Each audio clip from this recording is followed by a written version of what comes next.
بسم اللہ الرحمن الرحیم۔ السلام علیکم۔ آج ہم اردو جماعت داہم کی حمد کی آخری دو اشعار کی تشریح کریں۔ پچھلی جو ہے تشریح ہم اپنے پریویس لیکچر میں کر چکے ہیں۔ آج ہم نے آخری دو اشعار کی جو ہے تشریح کر کے اس نظم کی کمپلیٹ کریں گے۔ شعر ہے: وہی خالق ہے دل کا اور دل کے نیک ارادوں کا، وہی مالک ہمارا اور ہمارے باپ دادوں کا۔ یہاں پہ پہلے الفاظ مانی نیک ارادے کیا ہوتے ہیں؟ اچھے ارادے، نیک ارادے، نیک خیالات۔ اس کے بعد مالک کیا ہوتا ہے؟ حقیقی بادشاہ جو ہوتا ہے، جو جس کی ملکیت ہو۔ اس کے بعد باپ دادوں سے مراد یہاں پہ بڑے بزرگ لوگ ہیں، ہمارے آباء و اجداد بھی ہو سکتے ہیں، بڑے بزرگ لوگ جو ہیں ان کو کہا جاتا ہے۔ تو یہاں پہ کیا ہے، اللہ تعالیٰ مطلب کیا ہے کہ اگر اس کا صرف مفہوم ایک یا دو لائن مفہوم اس کا بات کریں تو اللہ تعالیٰ صرف ہمارے دلوں کے حال سے پوری طرح واقف ہے، مطلب وہ ہمارے دل اور دل میں پیدا ہونے والے جو نیک ارادے ہیں ان کا بھی خالق ہے۔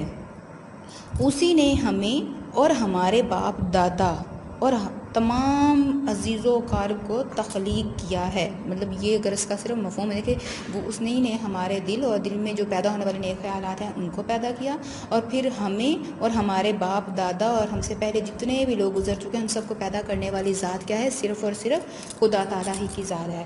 تو ہمارے اس شعر میں ہمارے جو شاعر ہیں حفیظ جلندری، وہ اللہ تعالیٰ کی حمد و ثنا بیان کرتے، اس کی بڑائی اور اس کی شان کو بیان کرتے ہوئے فرماتے ہیں پہلے مصرع میں کہ اللہ تعالیٰ نے ہمارے دل اور ہمارے دل کی جو نیک خواہشات، خیالات یا اس میں جو پیدا ہونے والے نیک ارادے ہیں ان کا کیا ہے؟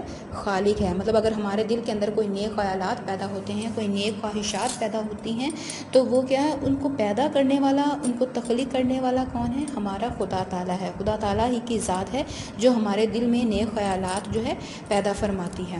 اس کے علاوہ اور وہی مالک، دوسرے مصرع میں کیا ہے؟ وہی مالک ہمارا اور ہمارے باپ دادوں کا، کہ صرف ہمارے دل اور دل کے نیک ارادوں تک ہی بات نہیں ہے کہ وہ ہمیں پیدا کرنے والا ہے، ہمیں پیدا کرنے والی ذات خدا تعالیٰ ہی کی ذات ہے، اور صرف ہمیں ہی نہیں، ہمارے باپ دادا ہم سے پہلے گزر چکے، مطلب حضرت آدم علیہ السلام سے لے کر اب تک جتنے بھی انسان اس دنیا میں آئے ہیں اور قیامت تک جتنے لوگ یا جتنی مخلوقات اس کرۂ ارض پر تخلیق ہوں گی، وہ سب ان سب کا خالق و مالک صرف اور صرف خدا تعالیٰ ہی ہے۔ مطلب اللہ تعالیٰ ہی کی ذات ہے جو ان تمام تر مخلوقات کا پیدا کرنے والا ہے، کہ صرف ہمیں ہی نہیں، خدا تعالیٰ نے ہم سے پہلے جتنے بھی لوگ گزر چکے ہیں ان سب کو پیدا کرنے والی ذات صرف وہی خالق دو جہان، وہی اللہ تعالیٰ کی ذات ہے جس نے ہمیں بھی پیدا فرمایا، ہمارے باپ دادا کو بھی، اور حضرت آدم علیہ السلام سے لے کر اب تک اور اب سے لے کر قیامت تک جتنے بھی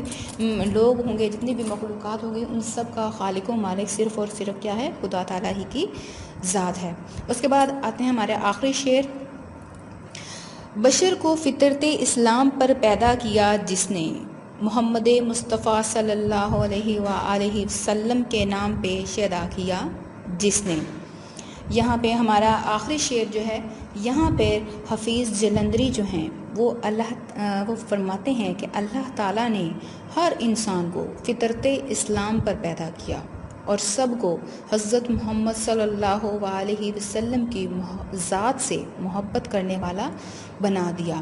مطلب یہاں پہ کیا ہے کہ جب کوئی انسان پیدا ہوتا ہے تو اللہ تعالیٰ نے ہر ایک انسان کو فطرت اسلام پر پیدا کیا ہے، کہ مطلب جب کوئی بچہ پیدا ہوتا ہے وہ کیا ہوتا ہے؟ وہ مسلمان ہی ہوتا ہے، اس کا اس وقت مذہب کیا ہوتا ہے؟ صرف اور صرف اسلام ہوتا ہے۔ اس کے بعد ہوتا ہے کہ اس کی پیدائش کے بعد اس کے ماں باپ اسے مسلمان بناتے ہیں، اسے یہودی بناتے ہیں، اسے عیسائی بناتے ہیں، اسے ہندو بناتے ہیں، یہ مطلب کوئی بھی غیر مسلم کسی بھی مذہب سے تعلق رکھنے اس کو کیا بناتے ہیں؟ مطلب جب بچہ دنیا میں آتا ہے تو اس وقت کیا ہوتا ہے؟ وہ صرف اور صرف فطرت اسلام پہ پیدا کیا جاتا ہے اور وہ مسلمان ہی ہوتا ہے۔ اسلام اس کا مذہب کیا ہوتا ہے؟ صرف اسلام ہوتا ہے۔ وہ آگے جب پیدا ہوتا ہے اس کی پرورش کے دوران پھر اس کے ماں باپ پہ ڈیپینڈ کرتا ہے کہ وہ اسے کیا بناتے ہیں، وہ اسے یہودی، نصرانی، عیسائی، جو بھی وہ جو ان کا مذہب ہوگا اس کے مطابق وہ اس کو بنا دیں گے۔ تو لیکن جب پیدا ہوتا ہے تو صرف اور صرف کہتا ہے فطرت اسلام پر، وہ مسلمان ہوتا ہے۔ اور پھر صرف پیدا ہی نہیں کہ اس کو مسلمان پیدا کرنا، اللہ تعالیٰ کیا ہوتا ہے؟ جب پیدا کرتا ہے مسلمان کرتا ہے، تو اس کے بعد صرف پیدا ہونے کے بعد پھر اللہ تعالیٰ نے ہمارے دلوں میں حضرت محمد صلی اللہ علیہ وآلہ وسلم کی محبت بھی پیدا فرما دی۔ کہ ہر انسان کو فطرت اسلام پر پیدا کیا اور سب کو نبی کرم صلی اللہ علیہ وسلم کی محبت پر قربان ہونے والا بھی بنا دیا. مطلب ہمارے دل میں یہ جذبہ یہ بھی پیدا کر کہ خدا تعالیٰ نے ہمارے نبی پاک صلی اللہ علیہ وسلم کی محبت بھی ہمارے دلوں میں پیدا فرما دی. اور اس شعر کے جو پہلے مصرے میں یہی چیز ہے کہ انسان کی جو تخلیقی فطرت کا تذکرہ یہاں پہ کرتے ہوئے فرما رہے ہیں کہ انسان کیا ہے اسلام فطرت اسلام پر پیدا ہوا. اور دوسرے مصرے میں شاعر کہتا ہے کہ اللہ تعالیٰ ہی کی ذات ہے کہ جس نے تمام انسانوں کے دلوں میں رسول پاک صلی اللہ علیہ وآلہ وسلم کی محبت جو ہے پیدا کی. اور وہ آپ صلی اللہ علیہ وسلم پر اپنی جان تک قربان کر لیے ہر وقت تیار رہتے، جان قربان کرنے کے لیے تیار رہتے ہیں. ہر وقت وہ مطلب اتنی محبت ہمارے دلوں میں آ جاتی ہے کہ ہم کیا کہ اپنی جانوں کو بھی حضور پاک صلی اللہ علیہ وسلم پر قربان کر دینے کو تیار ہو جاتے ہیں. اور پھر خود اللہ تعالیٰ نے ارشاد فرمایا ہے کہ اگر تم مجھ سے محبت کا دعویٰ کرتے ہو تو حضرت محمد صلی اللہ علیہ وآلہ وسلم کی پیروی کرو، اللہ بھی تم سے محبت کرے گا. مطلب اللہ تعالیٰ کی محبت کا اگر ہمیں اہل بننا ہے، اگر ہمیں اللہ تعالیٰ کی محبت حاصل کرنی ہے تو اس کے لیے کیا ضروری ہے کہ ہم رسول پاک صلی اللہ علیہ وآلہ وسلم کی پیروی کریں، اس سے محبت کریں، پھر ہمیں خدا تعالیٰ کی محبت حاصل ہوگی. مطلب یہ صرف اللہ تعالیٰ سے محبت کا دعویٰ تو ہم کرتے ہیں، لیکن اس کے نبی سے محبت یا اس کی اطاعت نہیں کرو، اس کی سنت پر عمل نہیں ہو رہا، تو پھر ہم خدا کی محبت کے اہل کیسے ہو سکتے ہیں؟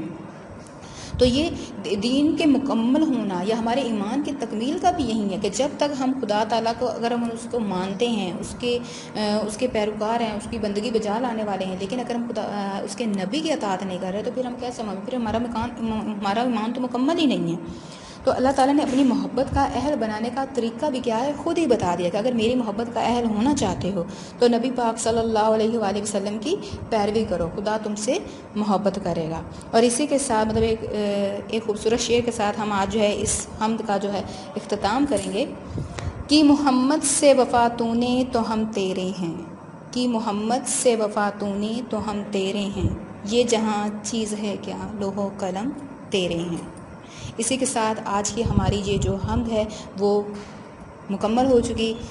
حمد کے ساتھ ساتھ اب آگے ہم نیکسٹ جو ہے اس کی جو مشق ہے وہ بھی آج اس کے ساتھ ہی 2 اشعار کی تشریح ہوگی، ساتھ میں اس کی مشقی سوالات ہیں وہ بھی کر لیتے ہیں کہ اللہ تعالیٰ نے جو یہاں پہ درج ذیل کے مختصر سوالات کے جوابات آپ نے دینے ہیں. پہلا سوال ہے اللہ تعالیٰ نے یہ کائنات کون سا ایک لفظ کہہ کر بنائی ہے؟ تو یہ ہمارے بالکل پہلے شعر کے پہلے مصرے میں ہی اس کا جواب ہے کہ اسی نے ایک حرف کن سے پیدا کر دیا عالم. یعنی کیا ہے؟ اللہ تعالیٰ نے یہ کائنات صرف ایک لفظ حرف کن کہہ کر جو ہے بنائی. اس کے بعد دوسرا ہے اللہ تعالیٰ نے انسان کو کن نعمتوں سے نوازا ہے، چند ایک تحریر کیجئے. تو اللہ تعالیٰ نے انسان کو بہت سی نعمتوں بے شمار نعمتوں سے نوازا ہے کہ اس کا تو مطلب ہم گنتی بھی نہیں کر سکتے کتنی ساری نعمتوں سے اللہ تعالیٰ نے نوازا ہے. لیکن پھر بھی ہم اس حمد کے حوالے سے چند ایک نعمتوں کا جو ذکر کیا گیا ان کے بارے میں کہ اللہ تعالیٰ نے کیا ہے کہ پہلے تو اس نے ہمیں زندگی عطا کی، پھر زندگی عطا کرنے کے بعد ہمارے کھانے پینے کا بندوبست کیا، یعنی ہمارے لیے پھل پھول یہ سب کچھ پیدا کیا. پھر ہمارے لیے مطلب سمندر ہو گئے، خشکی ہوگی، موسموں کا دل بدل، یہ ہمیں علم دیا، پہاڑ سمندر یہ سب کیا ہے خدا تعالیٰ کی دی ہوئی نعمتیں ہیں. مطلب جو اس میں ذکر ہوا ہے یہ حیوانات ہو گئے، جمادات ہو گئے، نباتات ہو گئے، یہ ساری کیا ہے اسی کی پیدا کی ہوئی نعمتیں ہیں. اس کے بعد تیسرا جو ہے حمد میں خالق کی کن مخلوقات کا ذکر کیا گیا ہے. تو مخلوقات میں یہاں پہ یہ جو ہمارا شعر ہے نباتات، جمادات اور حیوانات. تو حمد میں خالق کی مطلب جن مخلوقات کا ذکر ہے ان میں نباتات، جمادات اور حیوانات ہیں. اس کے بعد انسان کو کس فطرت پر پیدا کیا گیا؟ یہ ہمارے آخری شعر میں کہ انسان کو فطرت اسلام پر پیدا کیا گیا. اس کے بعد جو اگلا ہمارا سوال ہے نظم حمد کا خلاصہ اپنے الفاظ میں تحریر کریں. تو اسی کے ساتھ آپ جو ہے اس کا خلاصہ بھی لکھیں گی، پوری حمد کا خلاصہ جو ہے آپ نے لکھنا ہے. خلاصے میں کیا ہوگا کہ ہر ایک شعر کا جسٹ آپ اس کا مفہوم لکھتی جائیں گی تو آپ کا خلاصہ ہو جائے گا. تو خلاصے کے لیے آپ نے کیا کرنا ہے، آپ کا اس کو مطلب اپنے الفاظ میں آپ نے لکھنا ہے، اس کا مفہوم کو واضح کر کے بس لکھ دیں گے تو آپ کا خلاصہ ہو جائے گا. 8 سے 10 لائنوں پر آپ کا یہ خلاصہ ہونا چاہیے. تو یہ آپ نے کیا کرنا ہے، ہوم ورک میں بھی آپ نے اس نظم حمد کا خلاصہ آج کی تاریخ لکھ کے حمد کا خلاصہ تحریر کرنا ہے. اور اسی کے ساتھ آج کا لیکچر ہمارا جو ہے مکمل ہوا. اب اللہ حافظ.